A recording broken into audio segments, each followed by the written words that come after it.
भगवान को पाखे प्रणाम आपण मानक समस्त प्रणाम।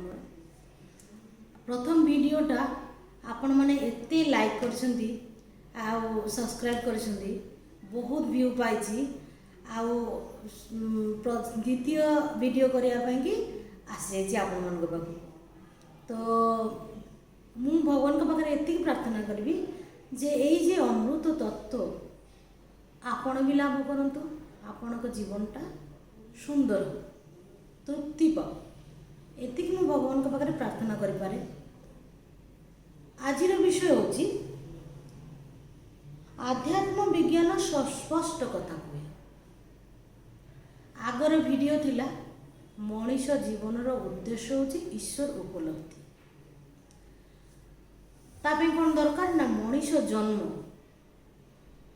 किए करें ईश्वर उपलब्धि समस्ते आबाल वृद्ध वनिता समस्ते पारे ईश्वर उपलब्धि कहीं पारे ना आत्मा हे ईश्वर आम भीतर अच्छा आमे पाइबा ना तो किए पाइबा तो ये भगवान को कथा अनुसार आम चलवा भगवान कौन कहते आउ रहा कौन मनीष जन्म एवं इच्छा ईश्वर उपलब्धि करने इच्छाटा दरकार मु जहाँ चाहिए एवं जेमिति चाहिए सेमिति जोगाजोग एवं मो सहित सेमिति गुरु मु पाइबी। एटी हूँ प्रथम कहते भगवान जे मन को भल कर देख मन कौन चाहूँगी नाम जश ना संसार ना ईश्वर उपलब्धि मोर चाहिदा थिला विरोचित एटा भगवान कथा गोटे गुरु छड़ा द्वितीय गुरु पाखक जाइनि जोटी साधन सेठी सिद्धि तो भगवान ये इच्छाटा थिला तो ये गुरु कहीं दरकार ना गुरु हूँ से उत्पत्तिर जगह जोठू ये संचार हुए गुरु हृदय शिष्य हृदय को संचारित है यही शक्ति ये अनुभव तापरे भगवान कहते भगवान भी मत पचार जे कौन चाहूच आत्म अनुभव ना संसार भल कर संसार कर से जानी नी जे मनीष ईश्वर उपलब्धि करने जन्म हो समस्ते जहाँ जानती मुझे जानी जे आहार निद्रा मैथुन हूँ मनीषर सर्वश्रेष्ठ कर्तव्य तो मुझे चाहती जे भल कर संसार कर किछि दिन संसार करने पर भगवान को संसार भगवान संग भी करुली साधु संग भी करुली करू करू चिंतार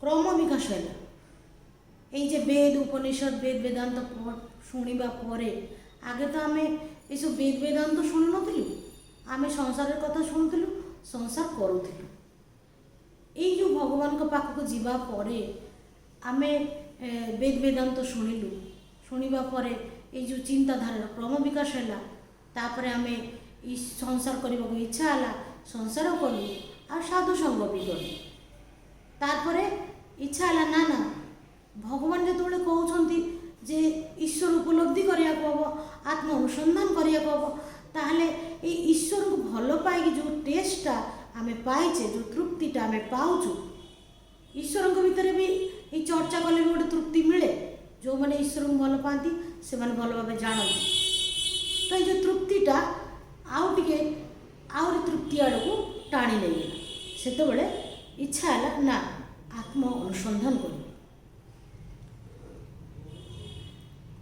चिंता क्रम विकास है एवं इच्छा है जे आत्म अनुसंधान करी से जो तृप्ति सेटा पाइबी। आध्यात्म विज्ञान किंतु अकपट चिरंतन शाश्वत सत्य जार क्षय नहीं व्यय नहीं उदय नहीं अस्त नहीं कमिबनी कि बढ़िबनी ता हूँ आत्मा बाईश्वर ता हूँ मौलिक वस्तु से कौन सी जौगिक वस्तु नुह जमती मनीषर शरीर जमती पंचभूत तैयारी आत्मा किंतु कौन सी पंचभूत तैयारी सेमती तो यही मौलिक वस्तु ताको अनुभव କରିବାକୁ କାହିଁକି ନା ସତ୍ୟକୁ ସ୍ୱୀକାର କରନ୍ତି ଭଗବାନ ତା ନୁହେଁ।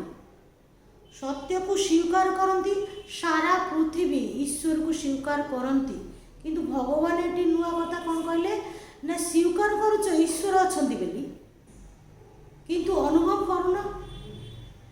ଅନୁଭବ କରିବାକୁ କାହିଁକି ନା ଏଇ ସଂସାରଟା ଅନୁଭବର ଉପରେ ଚାଲିଛି। ସୁଖ ଦୁଃଖ କଷ୍ଟ ଯନ୍ତ୍ରଣା ଆନନ୍ଦ ଯାହା ବି ଅଛି ସବୁ ଅନୁଭୂତି ଉପରେ। ତ ଭଗବାନ କହୁଛନ୍ତି କ'ଣ ନା ଯଦି ପୃଥିବୀ ଅଛି ତାର ସୃଷ୍ଟି ଅଛି, ଯଦି ସ୍ରଷ୍ଟା ବି ଅଛନ୍ତି, କିଏ ନା କିଏ ତିଆରି କରୁଛନ୍ତି, ଠିକ୍ ସେମିତି ତମେ ଯଦି ସୃଷ୍ଟି ଅଛି ବୋଲି ମାନୁଛ ତାହେଲେ ସ୍ରଷ୍ଟା ବି ଅଛନ୍ତି, ତାହେଲେ ତାଙ୍କୁ ଅନୁଭବ କର। ତ ଏଇ ଶାଶ୍ୱତ ସତ୍ୟ ଆତ୍ମା ବା ଈଶ୍ୱରଙ୍କୁ ପ୍ରତ୍ୟେକ ମଣିଷ ବିଜ୍ଞାନ ସମ୍ମତ ଭାବରେ ଅନୁଭବ ଉପଲବ୍ଧି କରିପାରନ୍ତି। ଭଗବାନ ଏଇଟା କହିଲେ ଯେ ବିଜ୍ଞାନ ସମ୍ମତ ଭାବରେ ଉପଲବ୍ଧି କରିବାକୁ ହେବ ଯେ ହଁ ଈଶ୍ୱର ଅଛନ୍ତି ଏବଂ ଈଶ୍ୱରକୁ ମୁଁ ଉପଲବ୍ଧି କରିପାରେ। ପ୍ରତ୍ୟେକଟା ଜାଗାରେ କାର୍ଯ୍ୟ କାରଣ ଅଛି। ଜଗତଟା ଯଦି କାର୍ଯ୍ୟ ହୁଏ ତାହେଲେ ଇଚ୍ଛାଟା ହେଉଛି କାରଣ।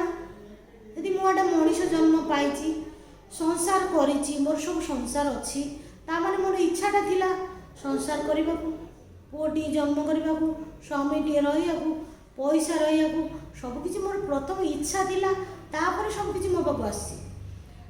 କାହାକୁ ଦୋଷ ଦେଇ ଲାଭ ନାହିଁ ଯେ ମୁଁ ଇଚ୍ଛା କରିନି ଏଇଟା ଆସିଛି, ନା ମୁଁ ଇଚ୍ଛା କରିଛି। ସୃଷ୍ଟି ପଛରେ ସ୍ରଷ୍ଟା ଅଛନ୍ତି, ସ୍ରଷ୍ଟା ଯେଉଁଠି ନାହିଁ ସୃଷ୍ଟି ସେଠି ନାହିଁ। ଯଦି ମୋର ଇଚ୍ଛା ନଥାନ୍ତା এই ସଂସାରଟା ମୋ ସାମ୍ନାରେ ନଥାନ୍ତା, କି ମୋର ଏଇ ଜୀବନଟା, ଏଇ ଯେଉଁ ଜୀବନଟାକୁ ମୋର ଇଚ୍ଛା ଥିଲା ଯେ ଏଇ ଜଗନ୍ନାଥଙ୍କ ଦେଶର ଲୋକ, ମୁଁ ଓଡ଼ିଶାର, ମୁଁ ଜଗନ୍ନାଥଙ୍କର ଭକ୍ତ, ମୁଁ ଭଗବାନଙ୍କୁ ପାଇଛି, ଆଉ ମୋର ଏଇ ଜୀବନଟା ମୋର ଦରକାର ଥିଲା, ଏଇ ଜୀବନଟାକୁ ମୁଁ ଉପଭୋଗ କରିବାକୁ ଚାହୁଁଥିଲି, ଆଉ ଏଇ ଜୀବନଟାକୁ ମୁଁ ନେଇକି ଚାଲିବାକୁ ଚାହୁଁଛି। ତ ସେଇଥିପାଇଁକି ସ୍ରଷ୍ଟା ଯେଉଁଠି ନାହିଁ ସୃଷ୍ଟି ସେଠି ନାହିଁ। ତ ମୋର ଯଦି ଇଚ୍ଛା ନଥାନ୍ତା ଆଜି ମୁଁ ଏଠି ବସି ନଥାନ୍ତି। ପୃଥିବୀଟା ଯଦି ଅଛି ତାର ସ୍ରଷ୍ଟା ଈଶ୍ୱର ଅଛନ୍ତି, ତାଙ୍କୁ ଅନୁଭବ କରିବାକୁ ହେବ, କାରଣ ସବୁକିଛି ଆମର ଅନୁଭବର ଉପରେ। ତ ଜଗନ୍ନାଥ ହେଉଛନ୍ତି ଅନୁଭବର ବିଷୟ। ଜଗନ୍ନାଥ କଥାର କଥା ନୁହଁ, ତାଙ୍କୁ ଅନୁଭବ କରିବାକୁ ହେବ। ତ ସେଥିପାଇଁ ଆତ୍ମା ବ୍ରହ୍ମ ଈଶ୍ୱର ସେ କଥାର କଥା ନୁହଁ, ତାଙ୍କୁ ଅନୁଭବ କରିବାକୁ ହେବ। ତାହେଲେ କିଏ କହୁଛନ୍ତି ଅନୁଭବ କରିବାକୁ? ଭଗବାନ କହୁଛନ୍ତି। ମୁଁ ଯାହା ଭଗବାନଙ୍କର ସଙ୍ଗ କରିଛି, ବେଦାନ୍ତ ସୋସାଇଟି ସାଥିରେ ଯୁକ୍ତ ରହିଛି, ପ୍ରତିଟି ସନ୍ନ୍ୟାସୀ ଭଗବାନଙ୍କୁ ମୋର କୋଟି କୋଟି ପ୍ରଣାମ। କାହିଁ ସେଠି ଯଦି ମୁଁ ଯୁକ୍ତ ନ ହୋଇଥାନ୍ତି ଆଜି ମୁଁ ଏଇ ବିଷୟରେ କଥା କହିପାରିନଥାନ୍ତି। ପ୍ରତ୍ୟେକଟି ସନ୍ନ୍ୟାସୀ ଆମର ପ୍ରତିଦିନ କ୍ଲାସ୍ କରନ୍ତି, ଏଇ ବ୍ରହ୍ମ ଈଶ୍ୱର ଉପଲବ୍ଧି କରିବାକୁ କହନ୍ତିନି ଯେ ତମେ ଗୃହସ୍ଥ ତମେ ପାରିବନି, କହନ୍ତି ତମେ ସବୁ ପାରିଛ, ତମେ ଏଇଟା ବି ପାରିବ।